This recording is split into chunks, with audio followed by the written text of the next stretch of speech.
Selamat malam saudara-saudara sekalian yang kami kasihi dalam Tuhan Yesus. Saat ini dengan senang hati saya ingin membagi berkat dari firman Tuhan yang kita akan renungkan pada saat ini.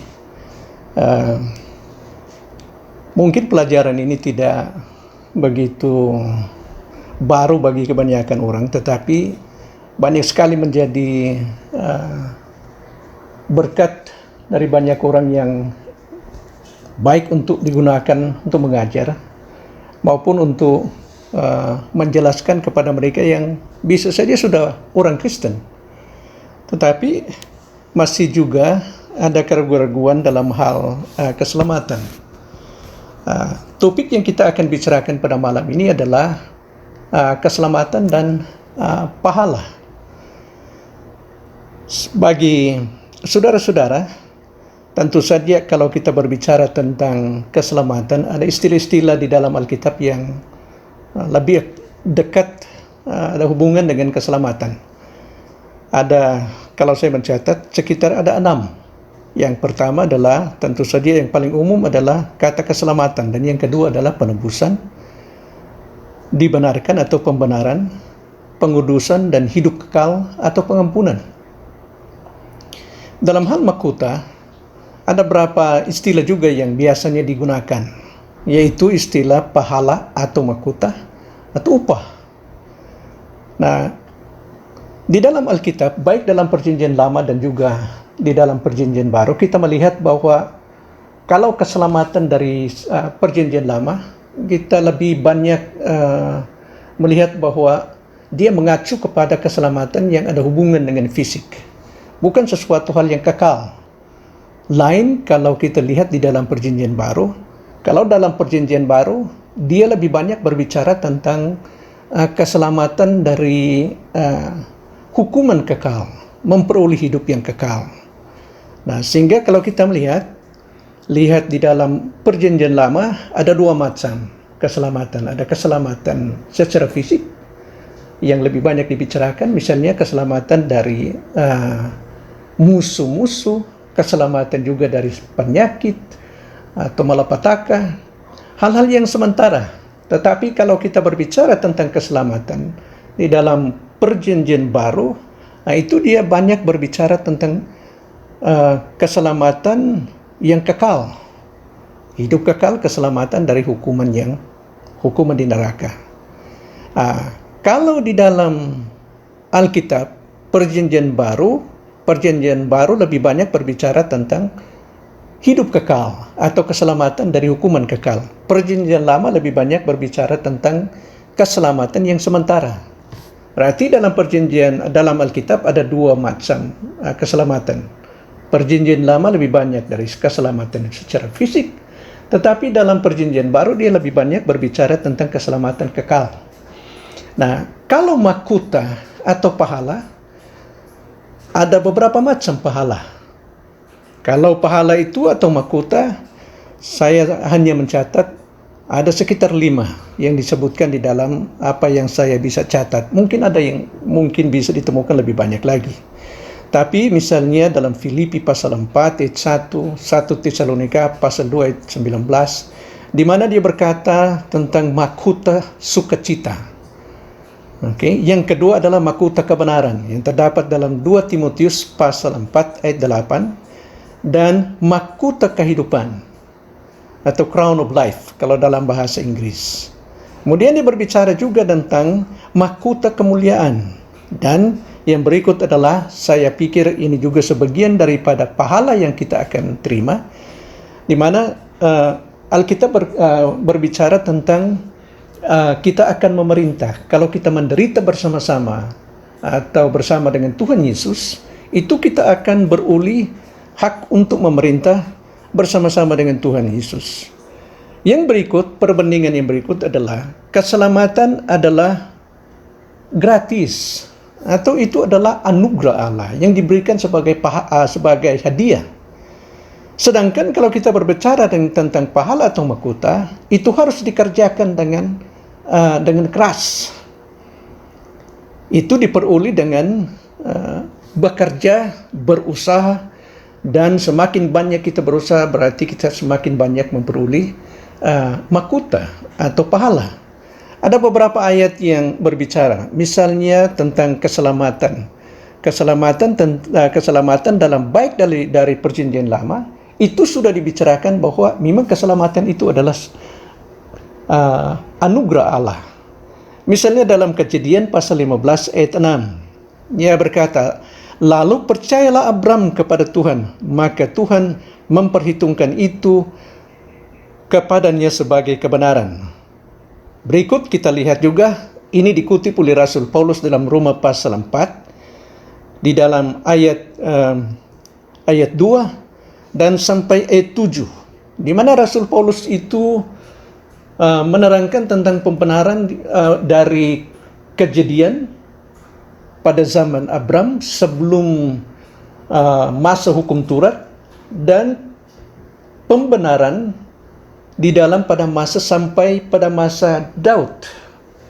Artinya berarti sebelum hukum Taurat itu pembenaran itu dengan iman itu sudah dilakukan oleh Tuhan pada zaman Abram. Pada zaman sesudah hukum Taurat atau pada masa hukum Taurat, sesudah diberikan itu hukum Taurat pada masa Daud, itu juga dikatakan oleh Rasul Paulus. Itu diterapkan prinsip yang sama yang diterapkan pada zaman kita sekarang.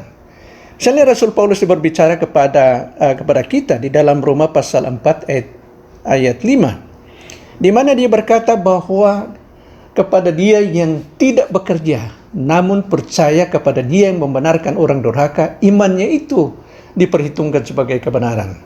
Ayat yang lain tentu saja yang kita bisa ingat, misalnya yang paling umum adalah Efesus pasal 2 ayat 8 sampai 9. Begitu pula dalam Roma pasal 6 ayat 23. Di mana dia berkata bahwa upah dosa ialah maut, tapi hidup kekal adalah pemberian atau gift.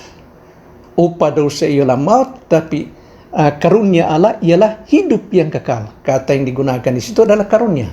Dalam bahasa Inggris itu sebenarnya bisa saja diterjemahkan sebagai kado atau hadiah.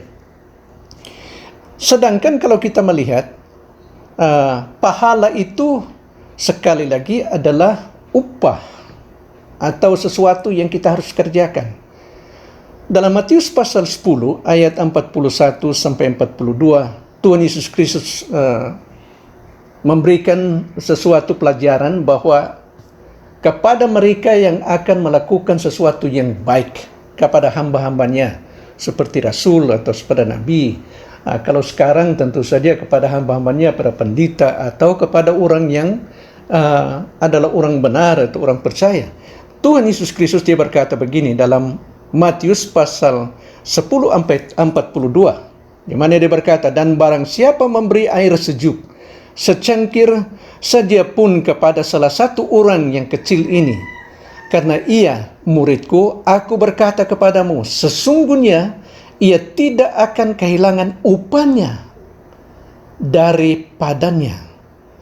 Indah sekali kalau kita melihat, bayangkan Tuhan Yesus Kristus berkata sedangkan air dingin saja. Apalagi tentu saja kalau di Indonesia, ya kalau kita bertamu, pendeta itu selalu dihidangkan dengan lebih daripada air dingin, air sejuk. Tentu saja lebih banyak dengan kebudayaan kita, dengan kue atau makanan-makanan yang enak, itu selalu. Dan saya berpikir bukan main, berarti Tuhan itu dia memperhatikan sampai hal-hal yang sekecil semacam ini. Dia juga berkata, misalnya dalam Timotius, 2 Timotius pasal 4 ayat 7 sampai 8, di mana Rasul Paulus berkata, kita menantikan hari ketika ia akan menerima mahkota yang benar. Dia berkata, aku telah mengakhiri pertandingan yang baik. Aku telah mencapai garis akhir dan aku telah memelihara iman. Sekarang telah tersedia bagiku mahkota kebenaran yang akan dikaruniakan kepadaku oleh Tuhan, Hakim yang adil pada harinya, tetapi bukan hanya kepadaku, melainkan juga kepada semua orang yang merindukan kedatangannya. Wow, luar biasa.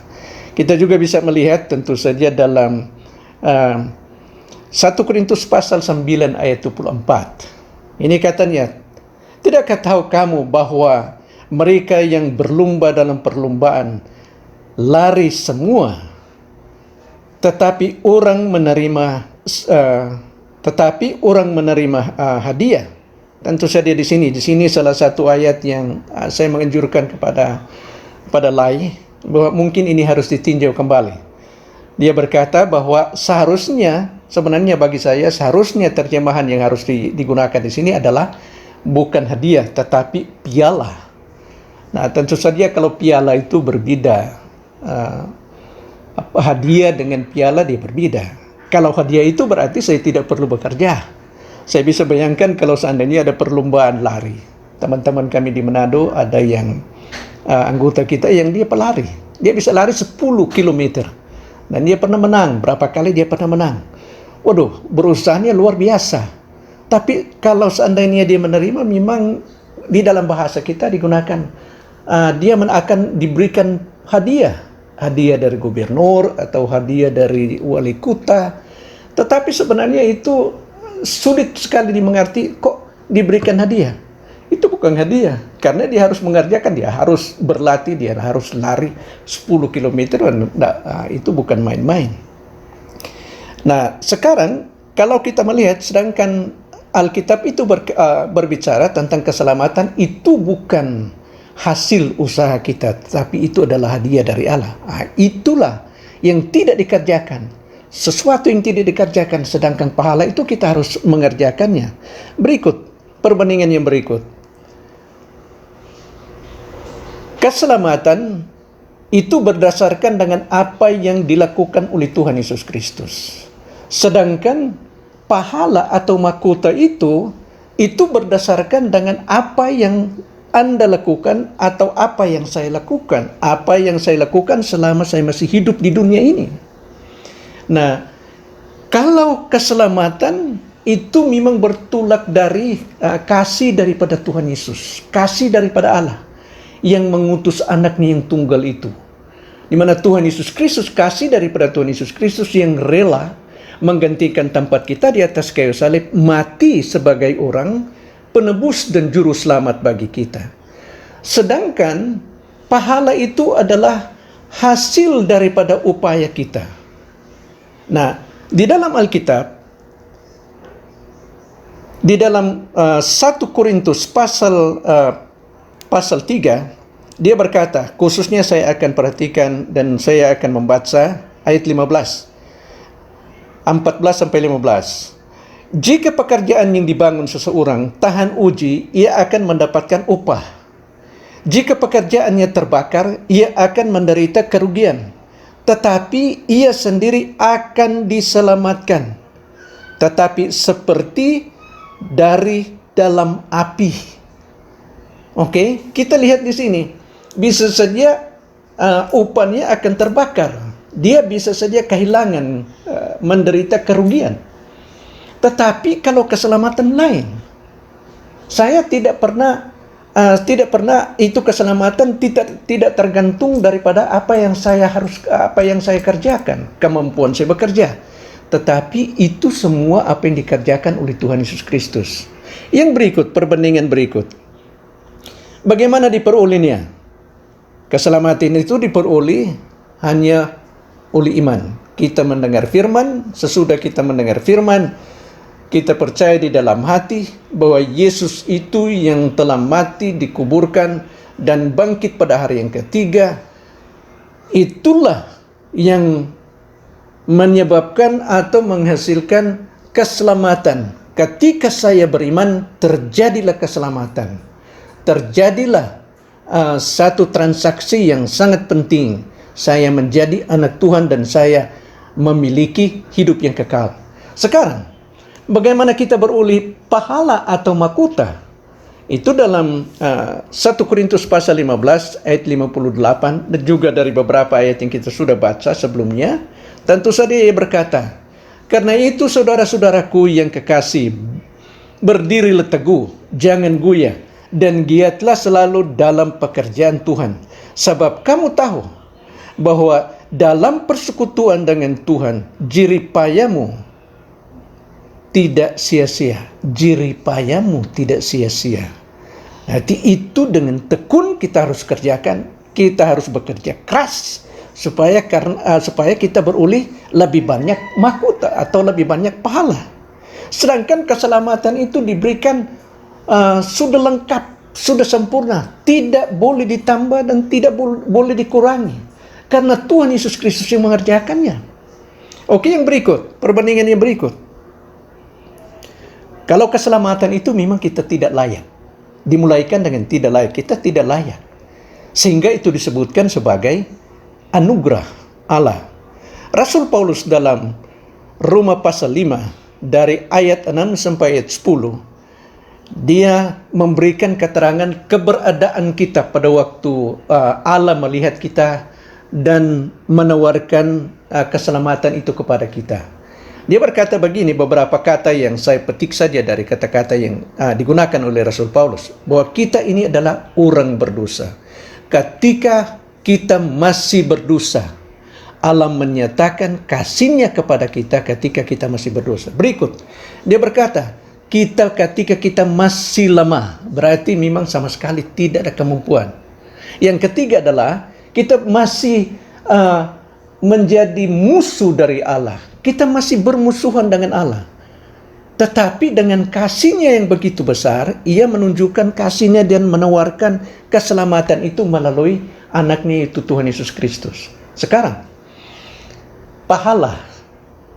Ini yang dikatakan dalam Roma pasal 4 ayat 4. Dia berkata, kalau ada orang yang bekerja, upahnya tidak diperhitungkan sebagai hadiah, tetapi sebagai haknya. Waduh, beda sekali. Tentu saja Tuhan sangat baik. Bukan hanya Dia menyelamatkan kita, tetapi juga memberikan kesempatan kita untuk melayani dan untuk memperoleh hidup yang kekal. Maksud saya, mahkota kehidupan. Hidup yang kekal itu tidak dikerjakan, tetapi mahkota dan pahala itu adalah hak yang diberikan oleh Tuhan kepada kita supaya kita bisa memiliki dengan pekerjaan yang ditugaskan kepada kita. Kesempatan untuk melayani kepada Tuhan, hasil daripada apa yang kita kerjakan di dunia ini selama kita masih hidup. Alkitab itu berkata adalah hakmu untuk menerima pahala, menerima upah. Yang berikut adalah keselamatan adalah milik kita sekarang. Ketika kita percaya, kita menerima keselamatan, menerima hidup yang kekal. Ada beberapa ayat, tapi saya akan membaca hanya di dalam 1 Yohanes pasal 5 ayat 11 sampai 13. Di mana ia berkata, dan inilah kesaksian itu, Allah telah mengeruniakan hidup yang kekal kepada kita, dan hidup itu ada di dalam Anak-Nya. Barang siapa yang memiliki anak, ia memiliki hidup. Barang siapa yang tidak memiliki anak, ia tidak memiliki hidup. Ayat 13. Semua itu kutuliskan kepada kamu, supaya kamu yang percaya kepada nama Anak Allah tahu bahwa kamu memiliki hidup yang kekal. Memiliki sudah, artinya sekarang kita yang sudah percaya kepada Tuhan Yesus Kristus, kita yang telah menerima Dia sebagai Tuhan dan Juru Selamat, ketika kita beriman, kita menerima hidup yang kekal. Menerima Yesus berarti kita juga sekaligus mendapatkan hidup yang kekal. Itu adalah sesuatu yang terjadi bagi kita yang sudah lama menjadi orang percaya, berarti sudah lama kita sudah memiliki hidup yang kekal. Walaupun kita belum menikmatinya, sehingga kita akan menikmatinya sesudah kita berada bersama-sama dengan Tuhan di surga. Kalau pahala berbeda. Kalau pahala itu sesuatu yang kita menantikan. Seperti apa yang dikatakan dalam 2 Korintus pasal 5 ayat 10, dia berkata, sebab kita semua harus menghadap tahta pengadilan Kristus, supaya setiap orang memperoleh apa yang patut diterimanya, sesuai dengan yang dilakukannya dalam hidup ini, baik maupun jahat. Yang kedua, ayat yang kedua di dalam 2 Timotius pasal 4 ayat 8 dia berkata, "Sekarang telah tersedia bagiku mahkota kebenaran yang akan dikaruniakan kepadaku oleh Tuhan, hakim yang adil pada harinya, tetapi bukan hanya kepadaku, melainkan juga kepada semua orang yang merindukan kedatangannya." Merindukan kedatangannya, artinya kita akan menerima mahkota pahala itu, upah dari pekerjaan kita nanti pada waktu Tuhan Yesus Kristus akan datang, atau pada waktu kita bertemu dengan Tuhan Yesus Kristus, sudah pengangkatan kita bertemu, memiliki pahala dan kita akan menerima upah daripada apa yang kita kerjakan.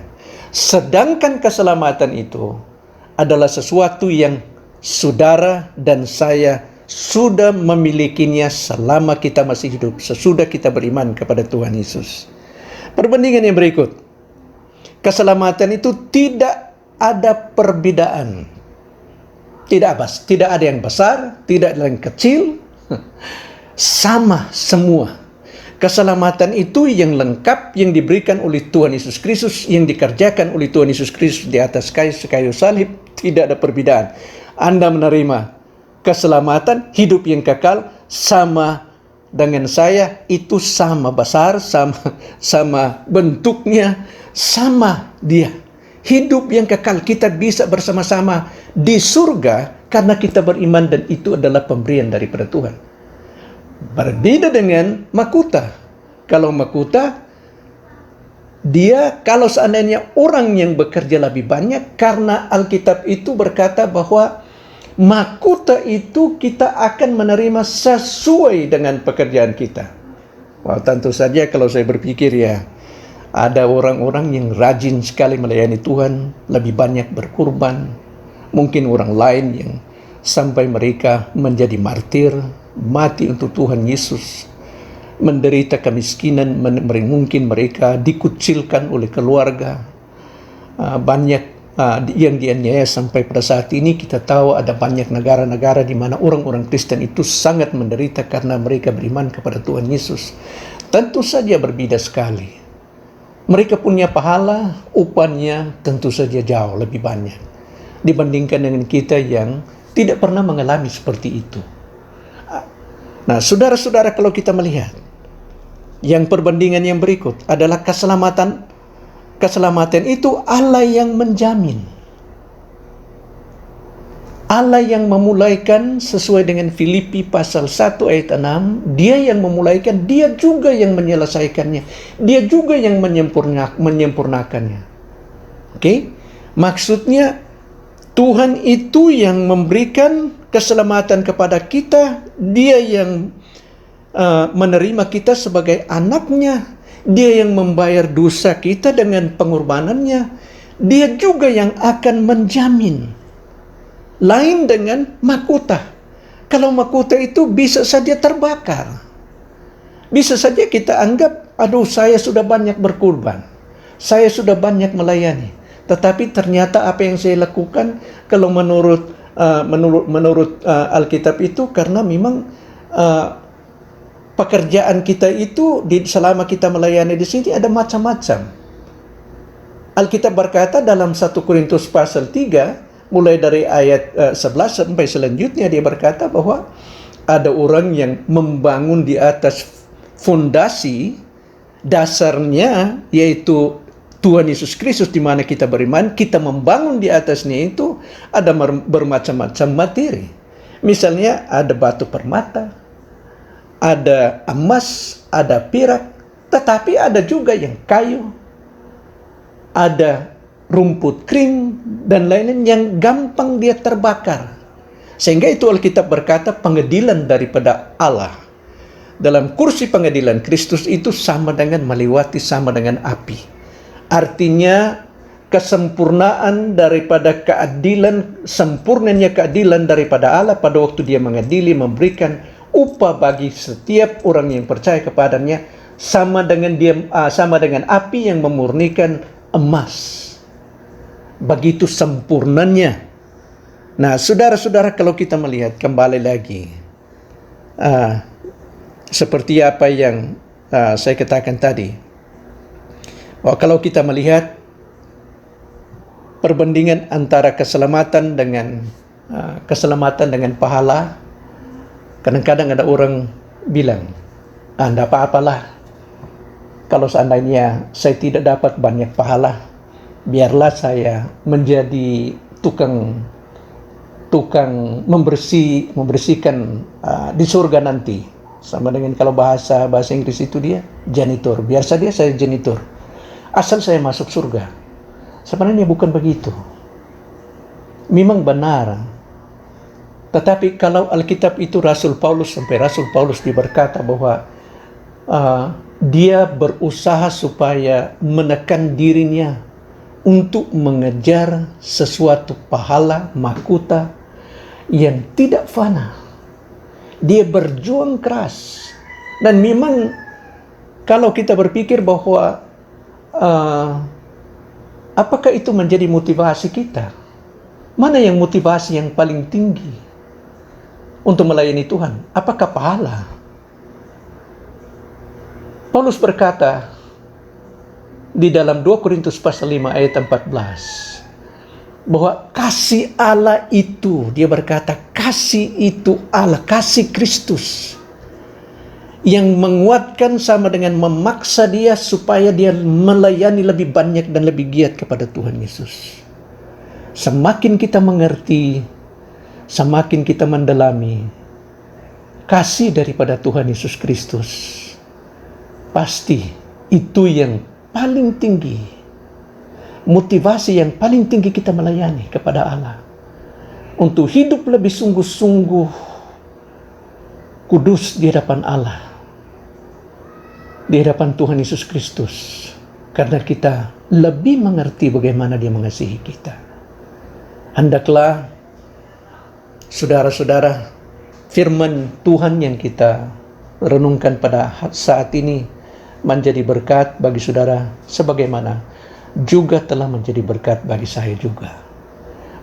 Khususnya pada saat ini di mana persekutuan kita untuk bertemu dengan saudara-saudara seiman sangat terbatas, karena kita dalam keadaan kuarantin. Tetapi kita bersyukur karena persekutuan secara rohani dan juga persekutuan kita melalui teknologi yang tersedia bagi kita, itu tidak membatasi. Malah persekutuan kita lebih luas lagi, walaupun kita tidak banyak kali tidak melihat muka dengan muka. Terima kasih dan Tuhan memberkati.